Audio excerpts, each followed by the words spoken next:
Well, good morning. Jim Sunderwirth here. So good that you're with me today. We're going to be talking about an event that both the Jews and the Christians recognized this very day. It's very extremely important as how we look at this and how we can apply it actually to our salvation, both the salvation of the Jewish people that they recognized for 1400 years, and then Christianity, how Jesus picked up on it, and we're going to see how they relate one to another. Okay, so here they are. The last plague has been shared with Pharaoh, the first son. It's going to happen. The death angel is going to pass by. So God's getting His people ready for this death angel to come by. And He said, here's the thing, the details. And one thing you have to understand, in this preparation, God was very detailed in this preparation. In other words, he said to Moses, he said, listen, he said, now Moses, the Lord spoke to Moses and Aaron in the land of Egypt and said, this month shall be the beginning of months. In other words, from now on, this is going to be the turn of the year. This is when the year begins for you, right here, this month. And it shall be the first month of the year for you. Speak to all the congregation of Israel, saying, on the 10th of this month, every man shall take for himself a lamb according to the house of his father, and the lamb for his household. Now this is the 10th day of Nisan, and this is going to be the first day, and this is when you're going to choose your lamb. This is it's very important that you understand. You're going to choose the lamb now this day. And he said, if the household is too small for a whole lamb, he said, let him and his neighbors next to his house take it according to the number of the persons, according to each man's need. You shall make your account for the lamb. And it's basically, it was up to how many could actually finish the lamb. And if your household is too small, then bring your neighbor in, and it could be up to 20 people. But because the lamb had to be completely eaten, devoured. Anyway, so your lamb shall be without any blemish. So he's telling us, here's the month I want you to do it, and I want you to pick the lamb. And then here's the thing about the lamb that's very, very, very important. It can be without any blemish. It can't be crippled in any way. It can't have one eye. You just can't go out somewhere and get something. You have to get a perfect, unblemished lamb. And then he said, your lamb shall be without blemish. It shall be a male of the first year. Very detailed. It had to be of the first year.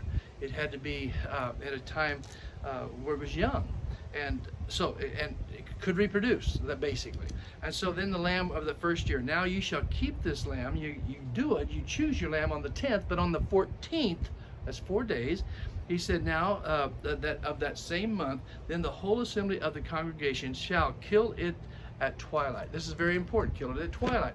You see, the Jewish day begins at 6 o'clock in the evening. We start at 12 o'clock at night, but they start at 6 o'clock in the evening. If you go to Israel today, you'll realize at 6 o'clock in the evening, on the Shabbat, they start at 6 o'clock and they go till 6 o'clock, and they consider twilight, the time just before that, about 3 o'clock till 6 o'clock. So twilight to them is from 6 in the afternoon till about from 3 in the afternoon to about 6. That's very, very important. So we must understand that. And they shall take some of the blood and put it on the two doorposts and the lintel of the house where they eat. So they'll take the blood and they'll take hyssop and use it as a brush, and they'll put the blood on each side of the door and on the top, and it'll run down. The blood will run down, and so that it can cover that door. All right. So then they shall eat the flesh of that night, roasted by fire. It can't be boiled. It can't be. It has to be roasted by fire with unleavened bread, with bitter herbs. They shall eat it. Do not eat it raw, nor boil it, or roasted in the fire. It must be head, entrails, everything must be gone. You shall let none of it remain until the morning. And then it says these words. It says, and thus you shall eat it with your belt on. So they wore kind of dress things, and you bring the belt up and get ready to run, to walk. They said, with your belt on, and your sandals on your feet, and your staff in the hand. So ye shall eat in haste. It is the Lord's Passover. The Jewish people still today, they will do this in remembrance of what happened. For I will pass through the land of Egypt on that night, will strike all the firstborn of the land, both man and beast. Against all the gods of Egypt I will execute judgment, for I am the Lord. and you'll remember it from this day forward of how you were delivered.